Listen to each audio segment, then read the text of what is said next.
Oke, selamat siang teman-teman semua, Binusian. Selamat datang, jumpa lagi di webinar BRH yang kelima atau webinar Binus Resilience Hub yang kelima.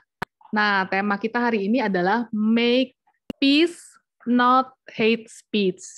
Gitu. Siapa yang di sini pernah mendapat ujaran kebencian di media sosialnya? Hayo ngaku, jangan-jangan pernah jadi pelaku gitu kan? Nanti kita ulik lebih dalam gitu ya, mengenai ujaran kebencian atau bahasa kerennya hate speech ini lewat dua pembicara yang kece-kece banget pokoknya. Sebelum mulai, mungkin teman-teman sudah tahu ya kita semua nih, netizen Indonesia pernah mendapat penghargaan khusus dari Microsoft, yaitu kita dinobatkan sebagai netizen yang paling tidak sopan se-Asia Tenggara. Jadi bukan cuma netizen ya, netizen itu adalah kamu dan saya gitu ya. Kita semua di sini kena lah pokoknya mendapat penghargaan itu. Kok bisa sih gitu ya? Ujaran kebencian ini saking berbahayanya gitu ya teman-teman, sampai PBB itu menetapkan tanggal 18 Juni kemarin sebagai Hari Anti Ujaran Kebencian di dunia gitu. Nah, ini sebelum bulan Juni berakhir, kami dari Binus Resilience Hub mau menanamkan bibit-bibit dan awareness gitu ya, betapa bahayanya sih ujaran kebencian ini, dan kalau kita dapat misalnya ujaran kebencian, ini harus ngapain gitu. Sebelum mulai, mari kita sambut dulu nih Miss Maria Anggia yang akan membuka acara ini lewat sambutannya selaku Head of Communication Department. Silakan Miss Maria.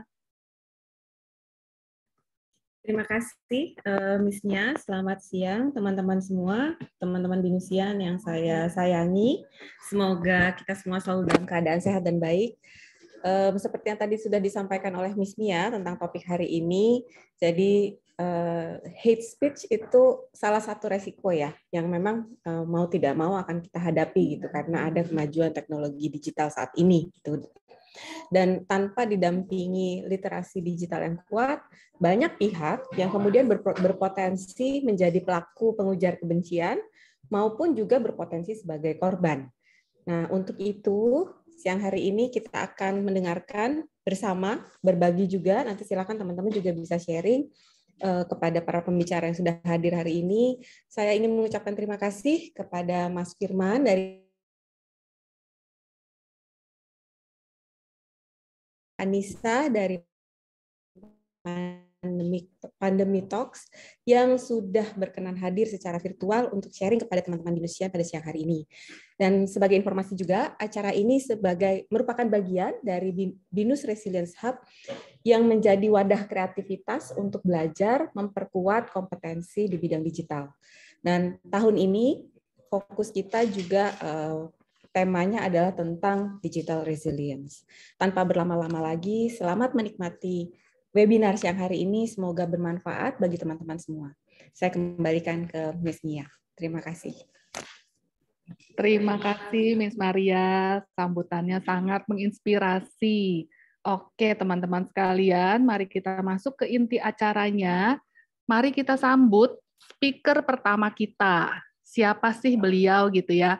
Namanya adalah Mas Ahmad Firman Namal atau biasa dipanggil Mas Firman.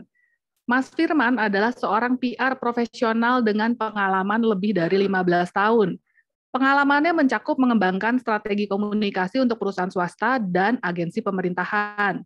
Selain itu, beliau juga mengerjakan kebijakan publik terkait digital media dan teknologi, mengkoordinir media relation dan membantu strategi komunikasi beberapa tokoh masyarakat. Sekarang Mas Firman bekerja sebagai manajer humas di Kementerian Sekretariat Negara Republik Indonesia. Luar biasa ya. Keren banget. Halo Mas Firman, apa kabar? Halo Mbak Mia, kabar baik. Semoga Mbak Mia juga dalam keadaan sehat. Amin. Semoga kita semua selalu dalam keadaan sehat. Nah, Mas Firman, ada materi-materi yang mau disampaikan, Mas, hari ini? Ada Mbak. Oke, saya langsung share screen aja ya. Ya, saya waktunya 15 menit, nanti izinkan di waktu 2 menit sebelum berakhir saya kasih reminder gitu ya Mas ya. Silakan Oke, Mas, langsung siap. share screen aja. Oke, bismillahirrahmanirrahim. Assalamualaikum warahmatullahi wabarakatuh. Salam sejahtera bagi kita semua. Saya senang sekali ini kali kedua saya diundang oleh Ibu Maria selaku Head of Communication Department BINUS untuk berbagi gitu ya bersama dengan adik-adik semua, dengan teman-teman di sini. Dan saya juga terima kasih ada Mbak Mia tadi yang sudah mengantarkan acara ini, dan ada Mbak Yuanita juga yang biasa berkomunikasi dengan saya. Oke, untuk sesi ini saya akan beri judul Kenali dan Laporkan Hate Speech di Media Sosial. Dan sebelumnya saya izin perkenalan sedikit, tadi sudah disampaikan oleh Mbak Mia, saat ini memang saya bekerja sebagai praktisi kehumasan atau public relation di Biro Humas Kementerian Sekretariat Negara, dan saya juga tercatat sebagai peneliti di Digital Media Research Center di Australia. Dan saya baru menyelesaikan pendidikan S3 saya di QUT, Queensland University of Technology. Topik penelitian saya sangat relate dengan sosial media, tapi fokusnya memang lebih ke arah social media management for government. Dan master saya juga masih dari kota yang sama, Brisbane, tapi kampusnya yang berbeda. Dan ada alamat sosial media saya serta alamat email di bagian bawah layar. Oke, teman-teman, ini kita bisa lihat di layar. Ternyata memang yang seperti tadi sudah disampaikan Ibu Maria gitu ya, karena kita sudah sangat erat sekali dengan penggunaan media sosial. Kadang tuh jari kita suka iseng, suka ibaratnya mungkin kepleset gitu ya, menuliskan yang itu seharusnya tidak diposting. Nah, ini ada beberapa contoh yang efek yang timbul akibat kita salah menggunakan jari kita.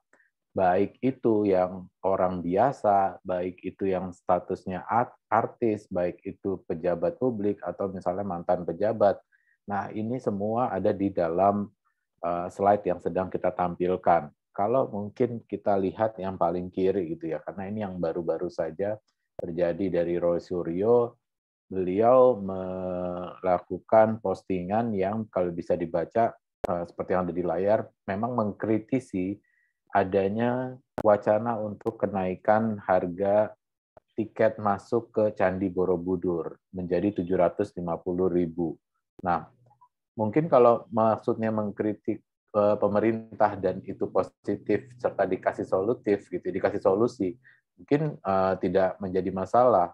Nah, masalahnya adalah di bagian bawahnya itu yang menjadi ujung pangkal dari pemanggilan beliau untuk kasus misalnya hate speech gitu ya.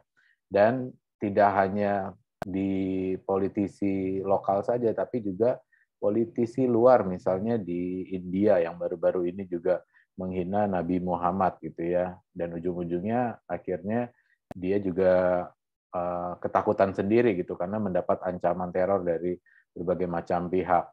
Nah, jadi tidak hanya dia kalau nggak salah ada sanksinya juga dari partai politiknya, tapi juga mendapat sanksi sosial. Serta ada beberapa kasus yang melibatkan artis, teman-teman. Nah, kita lihat ternyata ini menjadi akumulasi yang dinilai oleh Microsoft. Tadi sudah sempat disampaikan oleh Ibu Maria. Ternyata kita dinobatkan tapi dalam hal yang jelek. Kita berada, kalau dari segi negara Asia Pasifik gitu ya, kita berada di 3 paling buncit gitu, teman-teman.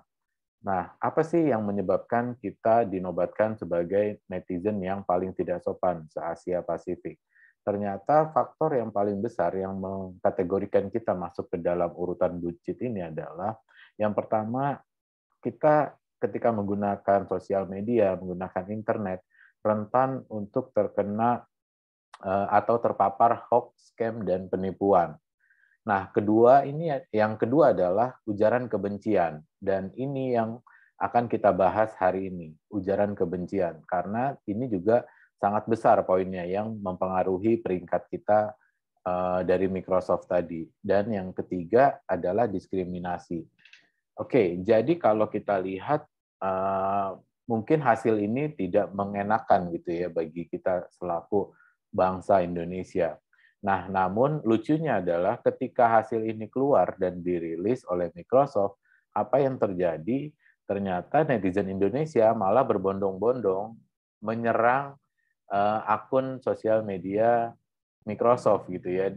Nah, jadi secara nggak langsung ini lucunya berarti kan memverifikasi bahwa oh ternyata memang benar bahwa bangsa atau netizen Indonesia itu yang paling barbar gitu ya saat ini, paling tidak sopan karena langsung melakukan perundungan atau membuli gitu Microsoft di akun media sosialnya. Dan bahkan kalau nggak salah mereka sempat menutup akunnya untuk sementara waktu, menutup kolom komen untuk sementara waktu. Nah, kita berusaha agar tahun depan, mungkin 2 tahun lagi, kita berusaha untuk memperbaiki ranking ini. Apa yang dilakukan pemerintah, salah satunya kita melakukan program literasi digital, dan ini sudah dilakukan sejak tahun lalu, program dari Kementerian Komunikasi dan Informatika, dan program ini dilakukan secara masif di 34 provinsi, secara paralel, melibatkan sekolah, melibatkan komunitas, melibatkan universitas gitu ya, agar harapannya kita bisa mempengaruhi atau kita bisa merubah ranking ini menjadi lebih baik. Oke, ujaran kebencian itu apa sih? Ternyata mungkin masih banyak yang belum tahu gitu ya. Ujaran kebencian ini definisinya banyak. Ada yang berdasarkan definisi PBB, ada definisi dari secara teori gitu ya. Tapi saya ambil yang mudah untuk dipahami. Yang tertulis di layar di sini, ujaran kebencian adalah tindakan komunikasi bisa terjadi di media sosial yang dilakukan oleh suatu individu atau kelompok dalam bentuk apa nih? Dalam bentuk provokasi, hasutan atau hinaan kepada suatu individu atau kelompok yang lain, teman-teman. Nah, apa sih yang biasanya menjadi aspek pemicunya gitu ya, pemicu yang menyebabkan orang-orang tuh melakukan ujaran kebencian. Ini ada beberapa faktor. Yang pertama adalah agama dan alirannya. Nah, di Indonesia apalagi kita sering lihat gitu ya, tadi sempat juga yang Roy Suryo gitu di bawahnya dia dia merepost sebenarnya, merepost hasil modifikasi foto dari stupa yang ada di Borobudur gitu ya. Itu kan mungkin bagi agama Buddha gitu ya, itu kan sangat sakral gitu, tapi malah dimodifikasi, dipermainkan seperti itu sehingga muncul atau tampak seperti Presiden Jokowi. Nah, itu adalah contoh-contoh ujaran kebencian terhadap suatu agama. Atau alirannya juga kalau di Islam sendiri mungkin alirannya ada banyak. Nah, mungkin ada beberapa aliran yang seringkali mereka menjadi sasaran dari ujaran kebencian. Dan itu adalah efek dari kalau kita tidak terliterasi digital dengan baik. Nah, yang kedua, aspek pemicunya adalah suku. Karena di Indonesia banyak sekali sukunya ya, kita ada di 34 provinsi, setiap provinsi aja bisa banyak sukunya. Dan ini sangat mempengaruhi kita kalau kita mau berkunjung atau baru berkenalan dengan orang, biasanya juga akan ditanya sukunya. Nah, biasanya kalau sudah dekat sih mungkin ledek-ledekan mungkin udah biasa gitu ya. Tapi kalau di sosial media ledek-ledekan dan itu bicarain suku, bisa menyinggung suku tersebut gitu secara general. Mungkin yang nggak kenal kita bercandanya dianggap kelewatan. Tapi bagi yang kenal kita enggak kok, emang dia temenan. Nah, tapi kan kalau yang nggak kenal dan karena sosial media ini bisa diakses oleh publik, tentu saja bisa menyinggung beberapa orang yang lain gitu yang tidak kenal dengan kita. Nah, yang ketiga yang menjadi pemicunya adalah difabel gitu ya. Ada teman-teman kita yang mungkin kurang beruntung gitu ya, menyandang entah itu misalnya disabel untuk berjalan, harus menggunakan kursi roda, tidak dapat melihat gitu, harus menggunakan tongkat. Nah, ini seringkali menjadi pemicu orang lain untuk melakukan ujaran kebencian dengan mengolok-ngoloknya, dengan menghinanya, mungkin seperti itu. Dan yang terakhir di sini adalah ras dan golongan. Ras ini mungkin bisa ras yang berkulit hitam, bisa berdasarkan warna kulit, atau misalnya cara ngomong, atau misalnya rambutnya, dan lain-lain gitu ya teman-teman. Tapi semua berdasarkan ras dan golongan tertentu. Nah, setelah kita tahu aspek pemicunya, kita juga harus tahu nih ternyata pemerintah Indonesia itu sudah mengatur tentang ujaran kebencian. diatur di Undang-Undang ITE, Informasi dan Transaksi Elektronik nomor 11 tahun 2008. Di sini disebutkan, ternyata ada pasalnya memang yang secara spesifik mengatur tentang ujaran kebencian, yaitu di pasal 27 bahwa jika kita melakukan penyebaran atau diseminasi informasi berupa informasi atau dokumen elektronik yang memiliki muatan penghinaan dan pencemaran nama baik, kita bisa terjerat oleh hukum. Nah, kenapa bisa terjerat? Karena di pasal 5 dan 6 di sini juga disebutkan bahwa apapun yang kita lakukan di sosial media itu bisa menjadi jejak digital, teman-teman. Baik itu kita misalnya nge-repost, tadi misalnya seperti dilakukan oleh Rosuryo gitu ya, dia sebenarnya nge-repost postingan orang yang tadi hasil modifikasi tadi. Nah, tapi karena dia melakukan atau membuat caption tadi, dan itu juga ada nada ujaran kebencian, nah itu dia juga ada jejak digitalnya gitu. Walaupun misalnya, Mas, nanti kalau udah heboh kan tinggal di-delete aja. Nah, teman-teman harus ingat nih, delete di dunia maya itu bisa berakibat delete itu kita mungkin 5 menit kita baru posting dan kita langsung delete. Tapi dalam 5 menit itu ternyata kita tidak sadar ada teman kita yang screenshot, mungkin juga ada yang sempat memfoto gitu ya. Nah, ini yang harus kita perhatikan agar jejak digital kita juga ke depannya bisa semakin bersih. Nah, yang dihindari apa sih dari ujaran kebencian ini?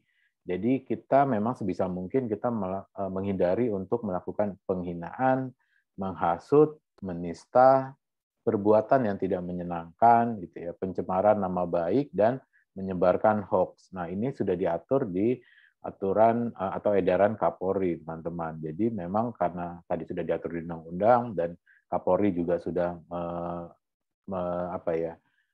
menuliskan dalam surat edarannya gitu, dan ada sanksinya. Sanksinya kalau berdasarkan Undang-Undang ITE yang sudah dilakukan perubahan, di sini disebutkan di pasal 45 bisa dipenjara 4 tahun. Ancamannya bukan main-main, ini 4 tahun atau denda maksimal 750 juta rupiah, teman-teman. Nah, untuk mencegah itu, kita selain kita menahan diri, kita juga harus melakukan kita harus membantu juga, membantu polisi, membantu pemerintah, membantu masyarakat dengan cara melaporkannya. Karena ini berada di ranah digital, berada di sosial media, kita bisa melakukannya atau melaporkannya secara digital juga. Kita dari pemerintah dan dari kepolisian sudah menyiapkan beberapa kanal komunikasi. Yang pertama ada aduan konten dari Kominfo, yang kedua adalah patroli cyber dari Kepolisian Republik Indonesia. Oke, kita bahas secara cepat. Kalau aduan konten bisa diakses di www.aduankonten.id. Kita bisa menyertakan tautan atau link sosmednya yang tadi melakukan ujaran kebencian, atau kalau misalnya takut sudah di take down, kita screenshot. Nah, ini kita laporkan melalui website yang ada di layar, adik-adik semuanya.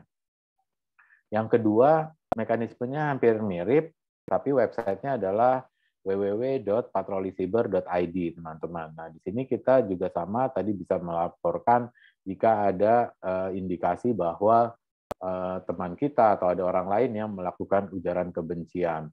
Nah, kalau di kepolisian bahkan ditambahkan untuk kronologisnya gitu ya, karena semakin detail itu semakin bagus. Waktu saya tinggal 1 menit lagi ya, Mbak Nia.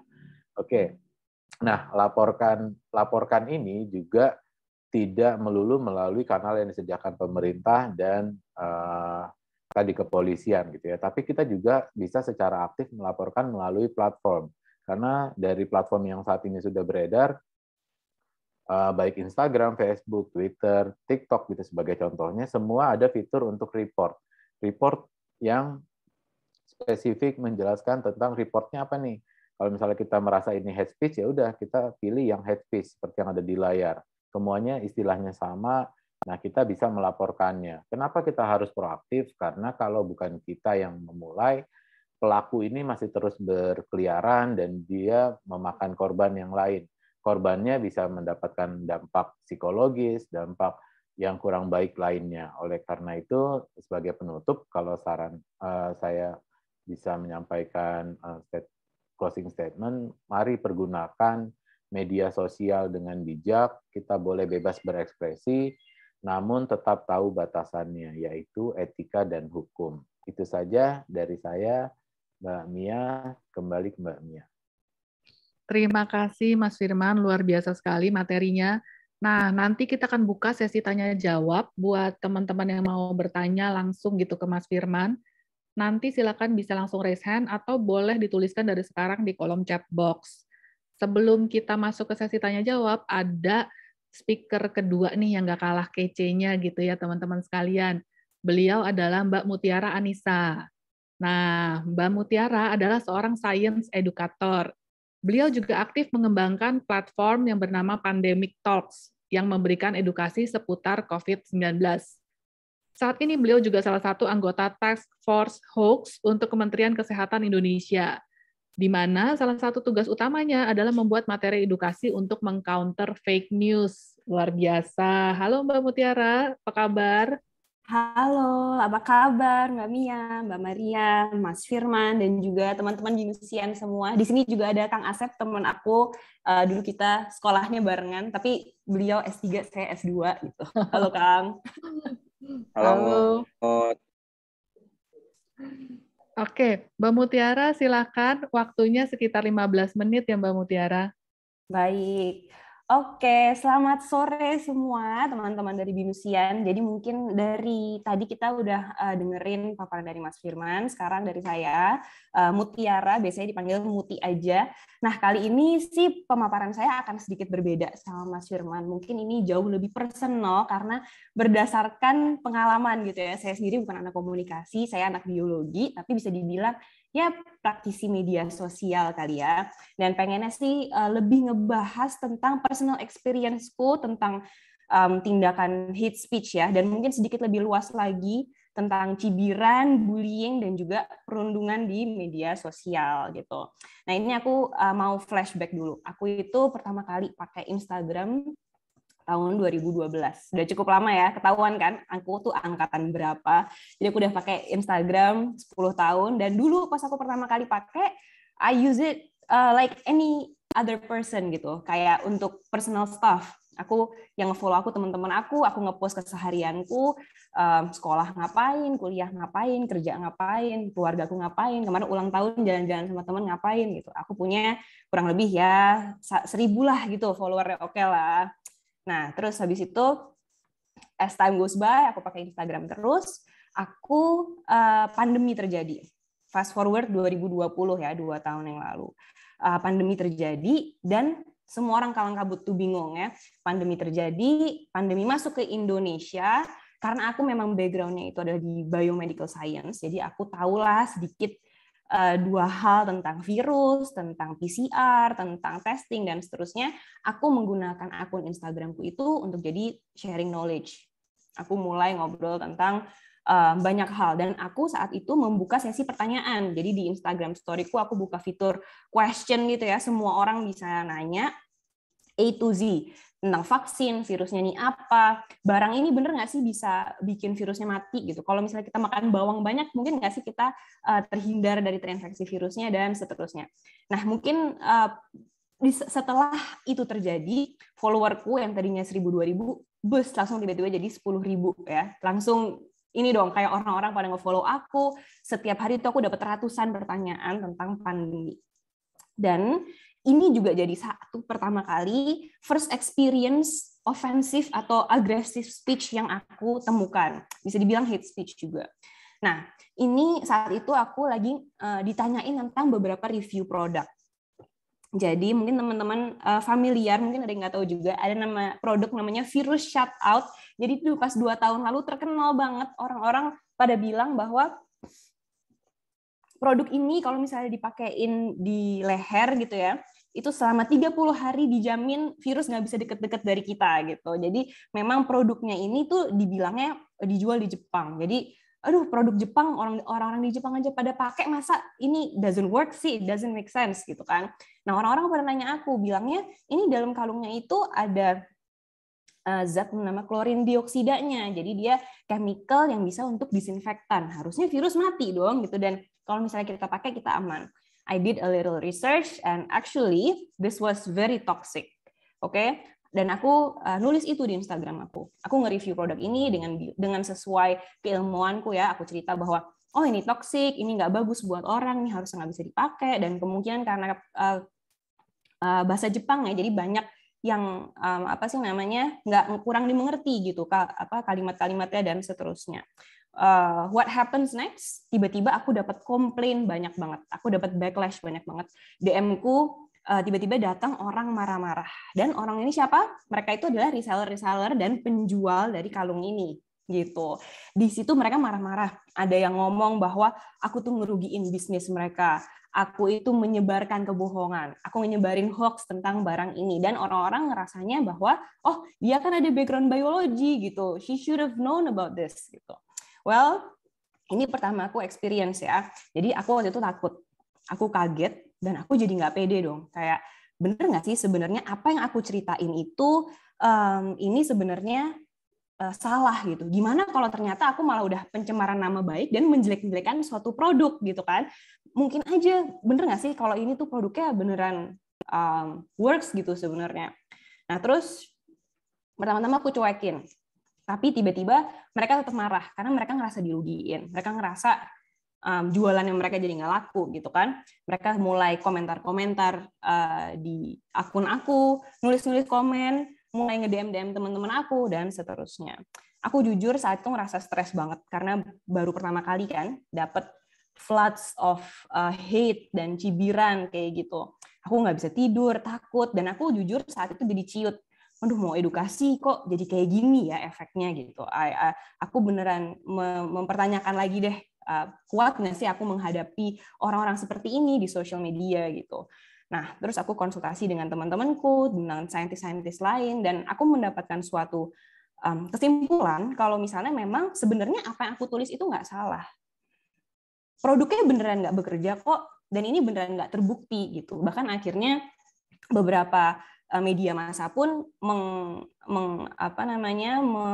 mewawancara ahli-ahli dan juga mensupport gitu bahwa memang ini ini produknya memang harusnya tidak tepat gitu ya untuk mencegah COVID dan lain-lainnya. Tapi aku jadi sadar juga bahwa yang namanya hate speech itu exist in many ways, in different ways gitu. Bisa dari cibiran, bisa dari sara, ya itu mungkin yang paling parah, tapi juga kadang-kadang mereka tuh bisa membuat toxic environment gitu. Dan itu juga cercaan yang berulang-ulang, stereotip, itu lingkungannya bisa sangat amat toksik gitu. Dan aku jadi mikir, gimana ya caranya supaya aku tuh bisa menghindar dari hal-hal ini? Gimana caranya aku bisa membela diri? Karena terakhir kali aku nggak terlalu ngelakuin apapun gitu. Aku cuma ngasih penjelasan, tapi aku nggak beneran stand up for myself gitu. Aku nggak membela diri, dan gimana caranya supaya aku tuh nggak jatuh terlama-lama gitu. Gimana caranya aku bisa recover quickly dan have that resilience gitu. Oke, jadi aku decide aku bakalan terus maju untuk edukasi. Tapi aku sadar bahwa aku nggak bisa kayak gini terus. Ke depan pasti bakalan ada lagi. Apalagi aku mengedukasi masalah COVID yang saat itu masih banyak banget orang yang nggak percaya. Masih banyak orang yang belum memahami apa yang harus dilakukan di saat ada kejadian luar biasa ini, pandemi itu seperti apa gitu. Nah, jadi aku merasa bahwa sebenarnya ada dua hal yang bisa kita semua itu lakuin untuk bisa mentally strong gitu ya, untuk memiliki mental strong online dan juga memiliki digital resilience untuk bisa menghindari dan juga bisa fight against hate speech gitu. Aku menemukan dua halnya ini bisa dibilang seperti dua belah koin yang berbeda ya. Yang pertama adalah do not take things personally, dan satu lagi adalah let's take things personally. Ini mungkin ada bingung, cuma nanti aku akan go through perlahan-lahan untuk binusian ya. Oke, first one. Do not take things personally, gitu ya. Teorinya mudah sebenarnya, kayak gimana caranya sih kita nggak take things personally? Pastinya susah kan untuk nggak baper. Seperti Miss dan Mr. di sini aku juga ngajar anak-anak kuliah, dan kadang tuh aku suka banget baper.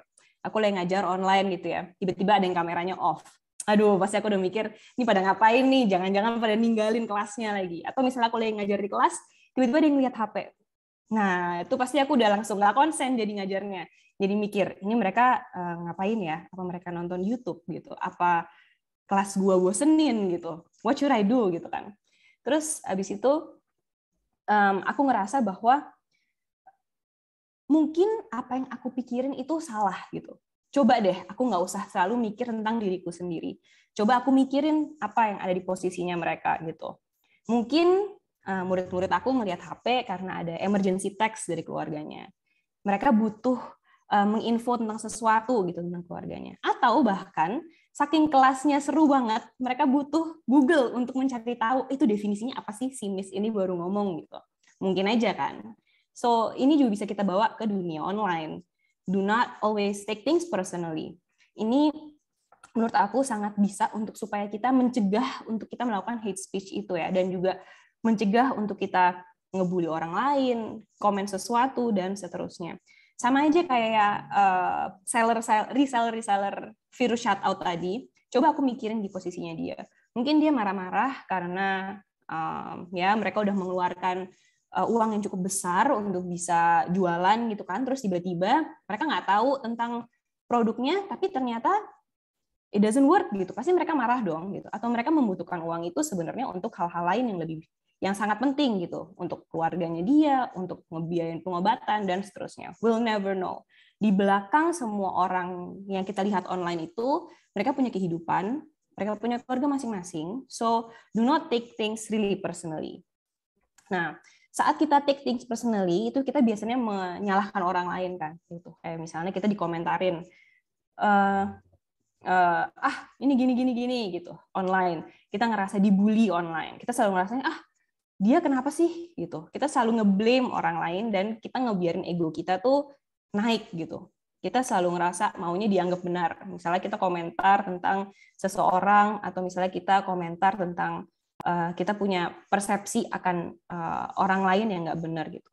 Nah, sebenarnya di sosial media itu kita tuh pengennya dianggap benar atau mau happy ya gitu. Nah, itu tuh sebenarnya satu hal yang harus kita pikirkan juga, bahwa being right in social media is not everything gitu. Kadang-kadang kita ngerasanya kan we just want to prove a point. Kita mau komentar tentang satu hukum yang baru keluar gitu, kita komentar di Twitter. Terus banyak orang yang against kita gitu kan.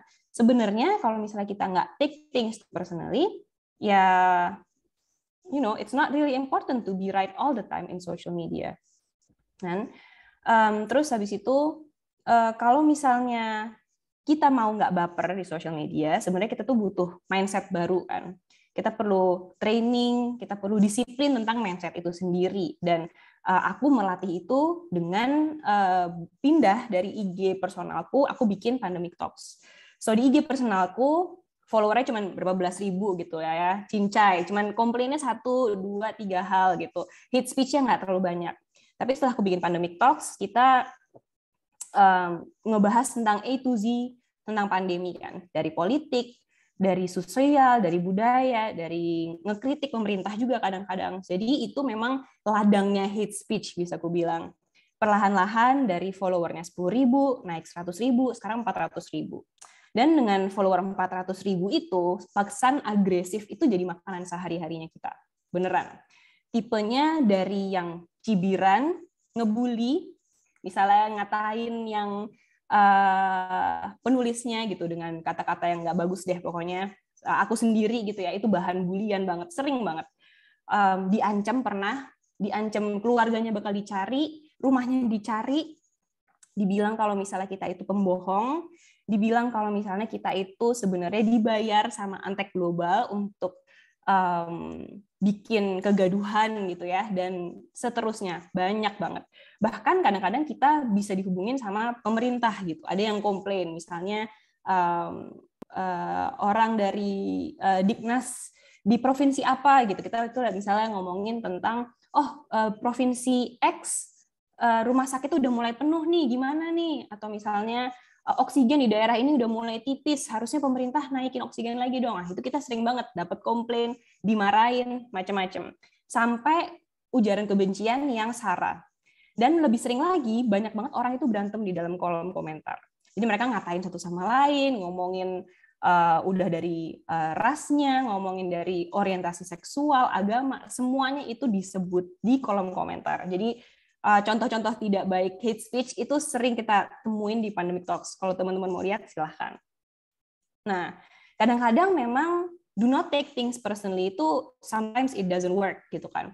Dengan banyaknya orang yang aktif dalam conversation di social media Pandemic Talks itu sendiri, aku pun menyadari bahwa to some extent aku bisa not take things personally gitu ya. Udah cuekin aja gitu. Ini nggak semuanya tentang aku kok. Oh, ini nggak ofensif. Tapi pas udah mencapai beberapa threshold atau melewati batas, memang kita itu harus take things personally. Artinya apa? Artinya kita harus take some action gitu. Nah, gimana sih caranya untuk kita itu take things personally, tapi kita juga nggak menyulut hate speech itu sendiri dan membuatnya menjadi tambah besar dan membuat itu jadi hal yang terus-terusan gitu ya. Pertama adalah kita coba untuk talk back. Jadi kita talk back itu coba kita speak up. Kalau misalnya kita ngelihat orang yang sedang dibully, kita bisa loh speak up dan ngomong di situ gitu. Kita bisa komentar balik, kita bisa belain mereka. Kalau misalnya memang kita melihat seseorang yang sedang ngebully orang lain ya, entah itu sara atau apa, kita bisa selalu blok mereka. Kita bisa selalu nge-report mereka gitu. Seperti tadi Mas Firman udah jelasin ya, cara-caranya itu banyak banget. Nggak harus dari social media aja, bahkan kalian itu bisa melaporkan juga ke polisi gitu, misalnya Humas Polri dan seterusnya. Dan talk back itu ingat banget kita nggak boleh finger point, nggak boleh menyalahkan, nggak boleh membuat apinya itu tambah besar gitu, api kebenciannya. Dan kita selalu bisa untuk DM orang itu langsung loh, menyadarkan mereka secara langsung, ngomong secara privat atau misalnya bahkan kita coba aja minta nomor teleponnya mereka dan kita telepon dan menyelesaikan itu. Itu pernah terjadi di Pandemic Talks. Yang kedua adalah don't fight hate with hate. Kalau misalnya kita melihat orang yang mengeluarkan kata-kata kebencian, jangan pernah kita itu tergoda untuk ngatain balik deh gitu. Harus selalu netral, kita harus selalu ada di nada yang di bawah mereka, karena dengan kita membalasnya dengan kata-kata yang kasar juga, itu kita nggak jadi lebih baik daripada mereka gitu. Dan yang terakhir adalah tidak toleransi hate speech yang berhubungan sara. Saat ada orang lain yang melakukan itu ke kita, itu kita harus langsung blok, notify, dan juga report. Oke? Ini kita bisa blok melalui Instagram, blok melalui Facebook, tergantung dari kanal media sosial apa yang kalian gunakan, dan kalian juga bisa laporkan itu ke Humas Polri. Oke. Dan ini sebenarnya bisa bisa ditemukan oleh siapa saja gitu. Terkadang malahan kita yang selalu merasa diri kita itu victim. Tapi bisa juga loh kalau ternyata kita itu adalah pelakunya. Dengan misalnya kita ikut nge-share, ikut nge-like sesuatu hate speech. Nah ini juga aku ngerasa guilty sih. Karena di Pandemic Talk saja aku personal experience pernah beberapa kali tanpa sengaja melakukan hal itu. Misalnya ada orang ngomong hate speech, bukannya aku langsung blok, tapi malah aku pin komentarnya di paling atas gitu ya. Jadi supaya dia itu dibully sama orang-orang lain. Aku tahu, aku sadar bahwa itu bukan hal yang baik dan tidak dicontoh, tapi memang kondisi toksik di social media itu bisa dibentuk, dan jangan sampai kita itu orang-orang yang membentuknya. Dan memang melatih hal seperti ini itu nggak mudah, harus di-exercise terus-terusan, dan tambah sering kita exercise, harusnya semakin sensitif kita terhadap hal-hal negatif yang ada di social media. So, jadi untuk closing-nya aja, memang salah satu teman dekatku pernah bilang bahwa untuk kita memiliki mental strength itu ibaratnya sama kayak fondasi gedung. Jadi gedung yang kuat itu bukan gedung yang keras gitu ya, bukan yang strong atau rigid gitu, tapi gedung yang fondasinya itu elastis. Jadi gedung-gedung ini biasanya kalau misalnya kita di luar negeri lihat gedung yang tinggi banget gitu, mereka kan tahan ngelawan angin, mau ada gempa bumi. Gedung-gedung di Jepang itu kan kuat karena mereka itu elastis gitu. Dan di social media ini sama aja, kita itu nggak akan bisa pernah mengurangi atau melawan yang namanya komentar-komentar, cibiran atau bullying. Itu kita nggak bisa ngumpet gitu ya dari situ. Itu memang forces-nya memang selalu ada gitu. Tapi yang kita bisa lakuin adalah menjadi elastis untuk bisa recover quickly, untuk bisa ngebela diri kita sendiri gitu. Dan juga membela orang-orang yang mungkin takut gitu untuk stand up for themselves. Jadi memiliki elasticity itu sama dengan memiliki digital resilience di social media.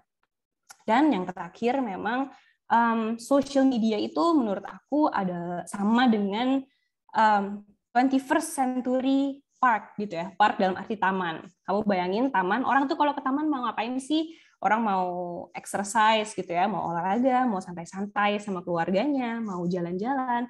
Yang jelas mau happy-happy, bukan ke sana buat ngajak ribut gitu ya, ke sana buat ngajak berantem. Nah, sama kayak misalnya di social media. Kita inget deh, coba kita tuh sebenarnya mau pakai social media untuk apa sih? Intentionnya itu apa?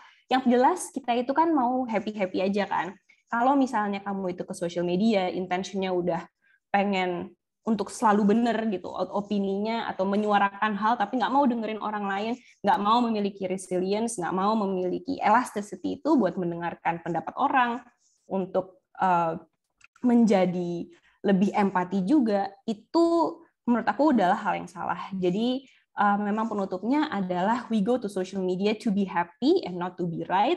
And by this way, dengan mengingat hal ini, kita pasti bakal memiliki resilience untuk fight hate speech dan juga memprevent itu untuk terjadi. Baik, teman-teman Binusian semuanya, terima kasih banyak. Assalamualaikum warahmatullahi wabarakatuh. Wah, luar biasa. Terima kasih Mbak Muti tadi ya panggilannya ya atas sama-sama. Ceritanya gitu ya, yang sangat personal tapi bisa membuat kita semua belajar dari pengalamannya Mbak Muti tadi. Oke, teman-teman sekalian, silakan kalau ada yang mau bertanya, boleh raise hand, boleh tulis pertanyaannya di chat box. Mumpung Mas Firman dan Mbak Muti masih ada di sini, kamu bisa tanya apapun gitu ya, seputar ujaran kebencian pastinya. Oke, sambil nunggu teman-teman ketik-ketik pertanyaan, atau mungkin juga Bapak Ibu dosen yang join hari ini mau tanya, silahkan. Saya mau tanya dulu, tadi di awal Mas Firman ini mention kasusnya Roy Suryo gitu ya, yang sebenarnya mungkin gitu ya, niatnya baik nih, mau kasih kritik ke pemerintah. Nah, tapi kan penyampaiannya tidak baik gitu ya, jatuhnya nyinyir, pasif agresif, ini banyak banget nih kayaknya netizen Indonesia itu kan dikenalnya dengan pasif agresif itu tadi gitu, sehingga jatuhnya nyinyir. Menurut Mas Firman dan Mbak Muti ini sebenarnya cara kritik gitu ya, yang baik itu harusnya kayak gimana sih? Saya mau kasih kritik ke orang ini atau ke lembaga ini, yang baik tanpa menjadi hate speech ini gimana gitu? Boleh dimulai mungkin dari Mas Firman dulu, silakan Mas. Oke, makasih Mbak Mia. Ya, sambil menunggu teman-teman mungkin nanti ada yang bertanya lebih lanjut ya. Ya, jadi kalau pertanyaannya tadi seperti itu, saya bisa kasih saran mengaca kepada, karena saya kebetulan juga ngelola media sosial kementerian gitu ya. Dalam hal ini Kementerian Sekretariat Negara, kita memanfaatkan sosial media ini sebenarnya tidak hanya untuk menyampaikan informasi, tapi juga untuk menunggu gitu ya, kita juga mengumpulkan feedback, mengumpulkan pandangan masyarakat gitu ya, agar media sosial ini kita jadikan alat untuk komunikasi dua arah. Nah, caranya seperti apa? Caranya kita membuka akses luas-luasnya kepada masyarakat untuk menuliskan di kolom komen gitu ya. Atau kalau misalnya memang itu informasinya bagus, bisa di-reshare gitu ya, kita atau di-save. Nah, tapi yang paling penting adalah kita membuka akses kolom komen. Nah, dengan ada itikat baik ini, kita tidak melimitasi atau tidak mengunci kolom komen, nah, atau tidak di-mute gitu ya. Kita mencoba untuk mencari kritikan, kita berusaha untuk mencari feedback gitu ya terhadap kebijakan yang diambil oleh pemerintah.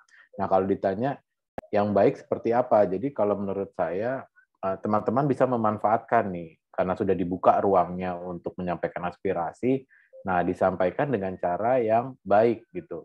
Karena pada intinya adalah sosial media ini kan sebenarnya sama saja ketika kita berkomunikasi di dunia nyata. Perlu ada etikanya. Kan nggak mungkin misalnya ke guru-guru atau ke dosen yang ada di BINUS, misalnya kita sebagai mahasiswa gitu ya, kita langsung mengkritisi tanpa tahu latar belakangnya, maksudnya latar belakang masalahnya, dan setelah mengkritisi nggak dikasih solusi gitu, maunya apa gitu ya. Nah ini yang masih orang Indonesia atau netizen Indonesia mungkin belum paham gitu. Jadi kita menerima kritisi, tapi mungkin dengan cara yang lebih elegan, lebih beretika, dan jangan lupa disampaikan juga solusi dari mereka itu seperti apa gitu. Karena kita juga butuh nih masukan dari kalian gitu. Misalnya terkait oke, tadi ada wacana untuk kenaikan tiket masuk ke Borobudur. Oke, kalau menurut kalian kemahalan, solusinya seperti apa? Karena ada masalah, misalnya kalau ini masih dengan harga yang sama dan tidak dibatasi, ternyata makin lama Borobudur itu makin ambles gitu ya, karena udah overload dari jumlah orang yang naik. Nah, kalau solusi dari kalian seperti apa? Karena solusi dari kita dibatasi dengan menaikkan tiket dan itu menurut kalian kurang tepat. Nah, yang tepat itu seperti apa? Sehingga nanti dalam menghasilkan kebijakan berikutnya kita sudah secara tidak langsung melibatkan masyarakat. Seperti itu, Mbak Mia. Oke, terima kasih Mas Firman. Jadi sebenarnya kalau mau kritik itu ya tolong disertai dengan solusi gitu ya. Sebaiknya menurut kita nih memberi kritik itu apa sih? Jangan cuma memberikan apa tadi namanya hate speech gitu ya, malah memakai alasan-alasan berbau sara gitu untuk mengajukan kritik kita supaya dilihat orang tapi nggak ada solusinya gitu ya Mas ya. Kalau dari Mbak Mutiara mungkin ada yang mau ditambahkan? Aku setuju banget sama Mas Firman, itu solusi emang sebenarnya ini ya, aku ngerasa itu senang gitu kalau misalnya kita bisa dapat masalah terus ada solusinya, apalagi solusinya ternyata oh ya orang ini bener juga ya, ternyata kita melempar suatu isu ke sosial media itu beneran ada diskursus publiknya gitu.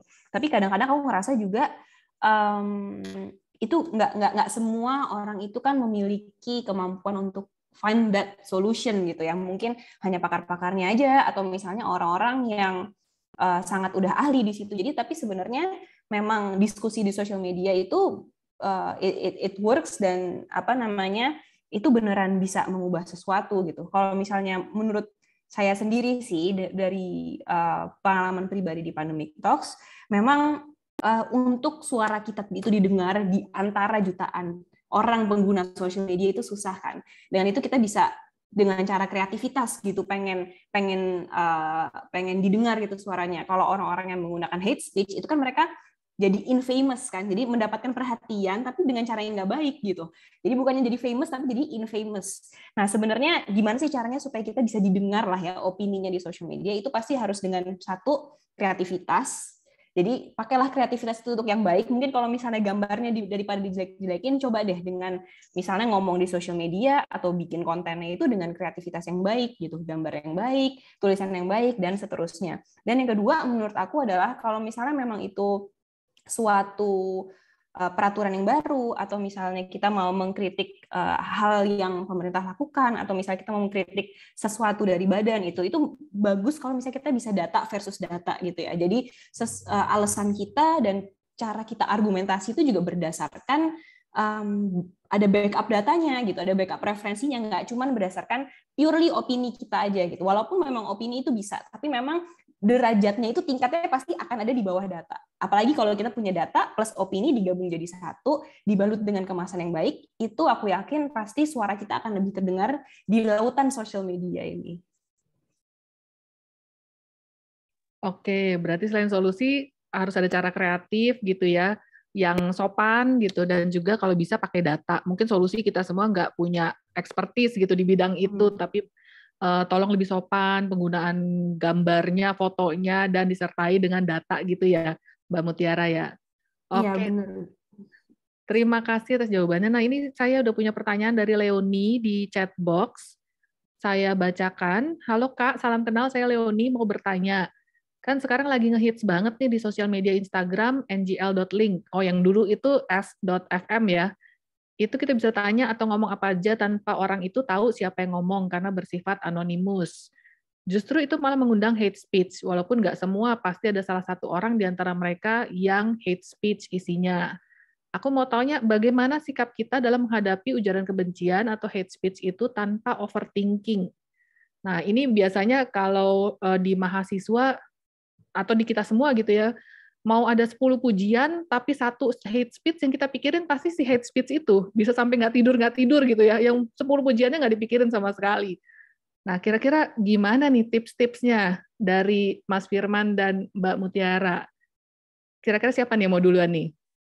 Mas Firman dulu atau Mbak Mutiara dulu? Mas Firman, boleh? Ya, boleh. Ya. Ya, kalau ditanya tadi ya tips-tipsnya, mungkin saya juga menurut saya sih itu manusiawi ya. Kalau tadi seperti yang Mbak Mia sampaikan, kita pasti lebih concern-nya itu lebih fokus ke kritikan dibandingkan tadi pujian yang kita terima, dan itu manusiawi kalau menurut saya. Nah, menurut saya malah itu jangan dijadikan toxic gitu ya. Jangan karena kita sibuk mikirin itu jadi overthinking, malah yang tadinya kita harusnya fokus ke pujian tadi agar kita bisa memaintain, misalnya kita sudah mencapai sesuatu gitu ya, kita bisa memaintain itu, bahkan bisa meningkatkan, itu semua malah jadi buyar gara-gara kita overthinking yang satu ini gitu. Jadi mungkin memang tipsnya mungkin nggak segampang kalau kita ngomong gitu ya. Kayak saya pribadi gitu mungkin selalu ada aja yang dikritik orang gitu. Tapi kalau misalnya kita ya udahlah, kritik ini selama memang kita bisa belajar dari kritikan itu, ya udah kita telan aja, kita sambil mungkin ada benarnya juga di kritik seperti itu ya. Nah, tapi jangan terlalu berlarut-larut gitu. Jadi memang harus belajar juga memanage, biar udah kita terima, kita baca, udah habis itu skip, kita langsung lanjut ke rutinitas kita yang tadi untuk memaintain capaian kita atau memperbaiki yang sudah kita capai yang mendapatkan pujian. Seperti itu sih, Mbak Mia. Oke, terima kasih Mas Firman. Jadi memang butuh latihan gitu ya, walaupun ini manusiawi, tapi kadang-kadang kita harus, ya udah deh, goal kita apa nih, fokus lagi ke goalnya gitu ya, capaian kita apa sih gitu, balik lagi ke situ, jangan terlalu berdiam diri gitu ya, di ujaran kebencian itu. Dari Mbak Satu Mutiara. lagi deh Mbak. Oh ya, Mbak Mia, silakan. sebelum ke Mbak Mutiara, saya jadi ingat, itu kan secara psikologis gitu ya. Nah, mungkin secara teknisnya kalau memang kita saat ini belum siap menerima kritikan, atau misalnya let's say yang paling parah tadi hate speech. Nah, mungkin kita bisa mengaktifkan fitur untuk menseleksi menseleksi komen yang masuk ke kita. Karena sekarang di beberapa platform sudah ada fitur yang mereduksi atau memfilter gitu ya komen-komen yang masuk berdasarkan keyword-keyword yang memang itu cenderung ke arah hate speech gitu. Jadi itu bisa diaktifkan kolom komennya, filter untuk hate speech itu. Bukan untuk mematikan kolom komennya, tapi untuk memfilter teman-teman. Biar kita nggak overthinking kalau memang dirasa belum siap menerima kritikan atau hate speech. Seperti itu. Oke, ini cara paling praktis gitu ya untuk Leoni, diaktifkan aja filternya supaya yang bernada-nada ujaran kebencian udah ke filter sendiri gitu. Tapi kita tetap bisa menerima komen yang konstruktif. Terima kasih Mas Firman. Saya ke Mbak Mutiara, silakan Mbak. Oke, paling aku tambahan sedikit aja sih, seperti yang tadi aku sampaikan di slide-ku ya, emang kuncinya sih sebenarnya do not take things personally gitu. Jadi anggap aja orang-orang itu iseng nggak sih sebenarnya, apa gunanya juga sih sebenarnya juga cuman kamu doang yang baca gitu. Jadi mungkin memang intention-nya udah nggak baik gitu menurut aku, karena si ngl.link ini kan sebenarnya kita bisa ngefilter kan mana yang kita mau post, mana yang enggak gitu, dan ini sama aja kayak mau ngirim DM tapi nggak diketahuan namanya, jadi anonimus. Dan ini sebenarnya memang jadi tempat ini sih rawan hate speech banget karena nggak ketahuan siapa, dan ini jadi orang mungkin itu nggak unek-uneknya dia sebenarnya loh, cuman dia pengen aja gitu iseng, pengen spread hate aja gitu intentionally. Jadi kamu harus mikir bahwa orang ini tuh mungkin ngelakuinnya ya intentionally. Kalau misalnya dia punya orangnya baik beneran ya, baik, dan dia itu bertanggung jawab, dia punya kritik ke kamu, dia punya saran atau apapun hal yang dia pengen utarakan, itu dia bisa harusnya ngomong langsung gitu. Jadi memang orang-orang kayak gini doesn't worth your time karena dia hanya bersembunyi gitu, bersembunyi di balik anonimnya itu sendiri. Bahkan dia nggak tahu respon kamu akan seperti apa kan. Jadi emang ya udah, don't think about it too much, just let it go. Asik, doesn't worth your time ya, Mbak Mutiara ya. Tuh gitu ya Leonie ya, semoga bisa ngebantu kamu untuk lebih pilah-pilih lah, jangan terlalu berdiam diri gitu di komentar yang negatif, yang positif ini malah lupa semua gitu. Memang manusiawi sih, tapi kita bisa melakukan itulah latihan bareng-bareng gitu. Silakan bagi teman-teman yang lain yang mau bertanya, masih ada waktu sedikit gitu ya. Boleh di chat box, boleh raise hand, masih terbuka kesempatan untuk bertanya. Oke, saya punya pertanyaan lagi nih untuk Mas Firman dan Mbak Mutiara. Sebenarnya titiknya itu sampai di mana sih? Kayak misalnya kita terima ujaran kebencian. Kalau yang berbau sara kan udah jelas lah saya langsung laporin gitu ya. Tapi kadang-kadang orang ini cuma nyinyir, kadang-kadang mungkin dia bahasanya salah atau salah tulis atau gimana gitu ya. Titiknya itu sampai mana ya? Apalagi kalau kayak pandemic talks kan banyak banget dapat ujaran kebencian, tadi Mbak Mutiara sempat sharing gitu ya. Kapan yang mana yang harus saya blok, yang mana yang harus saya laporkan gitu. Ada ininya nggak, tips dan triknya nggak? Oh yang ini benar-benar udah nggak bisa diterima selain yang berbau sara gitu ya. Tapi yang ini mungkin orangnya cuma salah paham atau kurang pengertian gitu. Tadi yang sampai, yang ini harus saya DM nih, saya jelaskan dengan lebih lanjut gitu. Itu gimana sih pilih-pilihnya? Oke, kalau misalnya saya sendiri ya sebagai adminnya juga, karena jadi saya juga yang menyeleksi, biasanya itu kan kalau komennya tuh bisa satu hari ada ratusan, kadang-kadang kalau misalnya memang isunya lagi berat itu bisa ribuan gitu. Kalau misalnya saya sendiri, yang pasti saya blok, saya report itu memang yang sara. Tapi untuk orang-orang lain kan banyak yang sering kayak ngomongin hoax gitu, misalnya ngomongin bahwa vaksin tuh ada microchipnya gitu-gitu. Nah, kalau misalnya aku ngerasa bahwa mereka itu sebenarnya masih bisa dibilang swing voters ya. Swing voters itu artinya mungkin mereka ada kesalahpahaman, mungkin mereka tuh lagi memilih antara dua hal gitu. Percaya sama COVID atau nggak percaya sama COVID. Mau vaksin atau vaksin itu jelek gitu. Itu orang-orang yang masih bisa kita ngerasanya mereka itu bertanya dan pengen tahu dan masih bisa belajar, itu biasanya kita approach, kita balas komennya, kalau misalnya DM kita balas, kita reply dan seterusnya. Tapi kalau misalnya memang kita lihat orangnya itu udah ekstrim banget, ekstrim udah di ujung, antara di ujung kiri atau di ujung kanan, pokoknya di ujung gitu, nggak. Kita juga mungkin bisa lihat conversation-nya dia dengan orang lain dan dia tidak mau mengerti sama sekali. Menurut saya itu waktunya mereka itu harus either di block atau di report. Seperti itu kira-kira. Oke, berarti dilihat ciri-cirinya ini dia ekstremis bukan nih di ujung mana gitu ya. Tapi kalau dia masih ya penuh tanda tanya, memang kurang paham gitu ya, kita masih bisa reach out dan tadi mungkin talk back tadi gitu ya. Terima kasih Mbak Muti. Mas Firman, boleh Mas ditambahin? Oke, makasih Mbak Mia. Ya mungkin tadi yang sudah disampaikan Mbak Mutiara sudah tepat gitu ya. Dan kalau saya menambahkan, memang setiap orang itu mempunyai batasan yang berbeda-beda gitu. Seberapa kuatkah mereka menampung kritikan tadi atau misalnya hate speech gitu ya. Jadi memang kembali ke kitanya sendiri. Kita yang memberikan batasan. Oh, ini udah kelewatan gitu. Ini udah harus sudah harus dibalas atau di DM dan dikonfirmasi gitu maksudnya apa gitu. Tapi kalau misalnya memang ini masih bisa ditolerir dan ini kok masih bisalah kita terima, ya sudah, let it go aja, tadi seperti kata Mbak Mutiara, ya bisa move on gitu. Nah kalau di pemerintahan sendiri tentu saja ya Mbak ya, jangankan kita upload konten yang yang akan berpotensi untuk mendapat nyinyiran netizen gitu ya.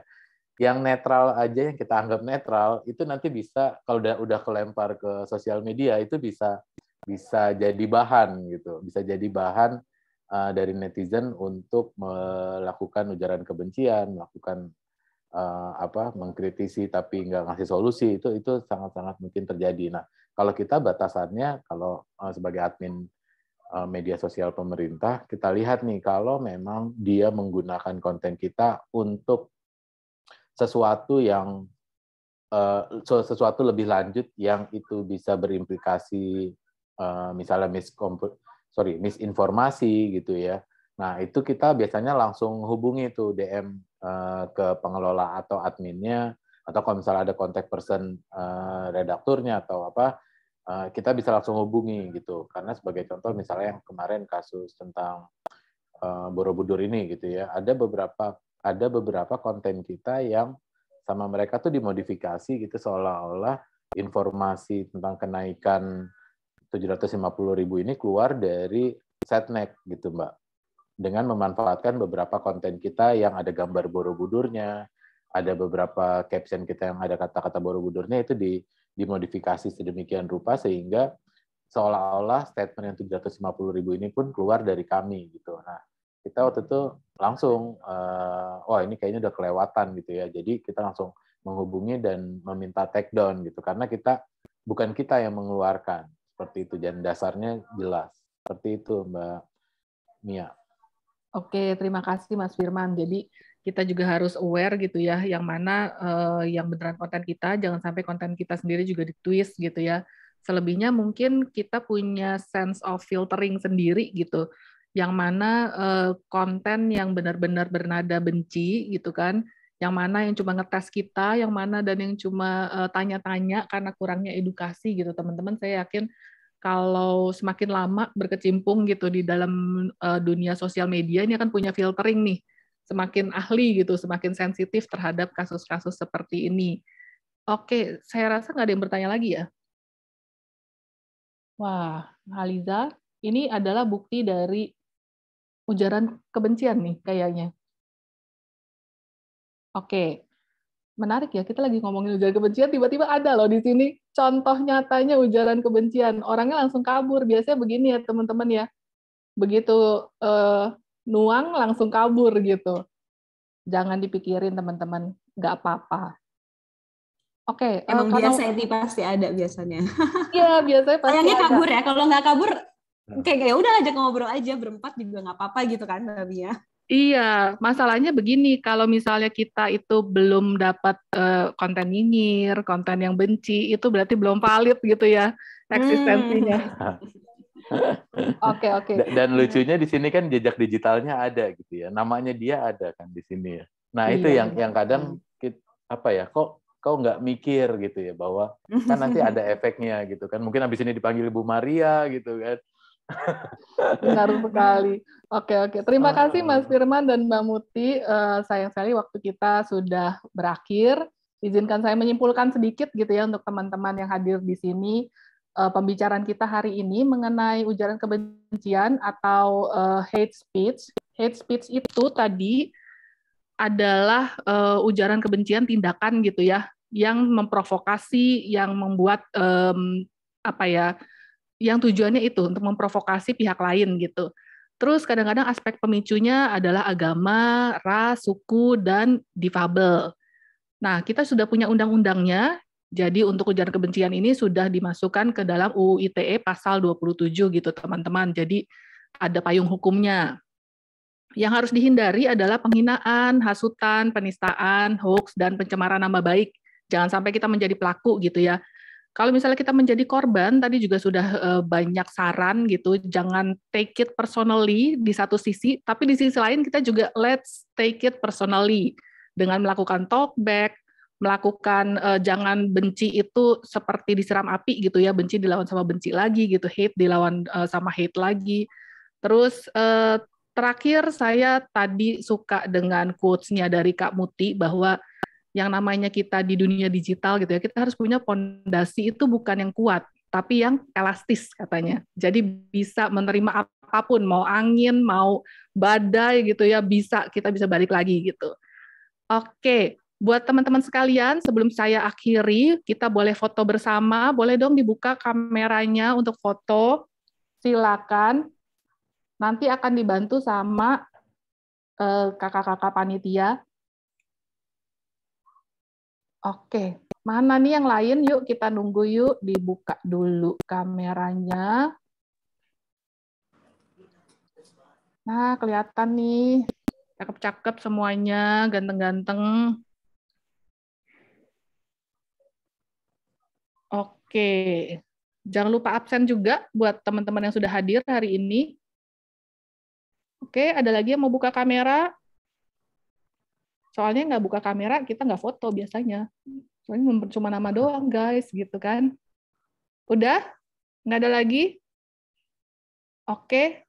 Boleh dibantu, Kakak Panitia? Oke, saya hitung ya. 3, 2, 1. Dibuka semuanya. Smile. Oke, sekali lagi ya. 1, 2, 3. Dibuka semuanya. Ya, smile. Thank you. Terima kasih semuanya sudah hadir di acara webinar BRH yang kelima kali ini. Terima kasih untuk Mas Firman dan Mbak Mutiara sudah meluangkan waktunya untuk berbagi cerita-cerita dan pengalaman yang luar biasa. Kepada Bu Maria Anggia, terima kasih sudah hadir juga di hari ini. Sampai berjumpa di webinar berikutnya ya teman-teman. Selamat siang. Makasih Mas Firman, Mbak Mutiara. Selamat siang semuanya. Terima kasih Selamat semuanya. siang semuanya. Terima kasih banyak.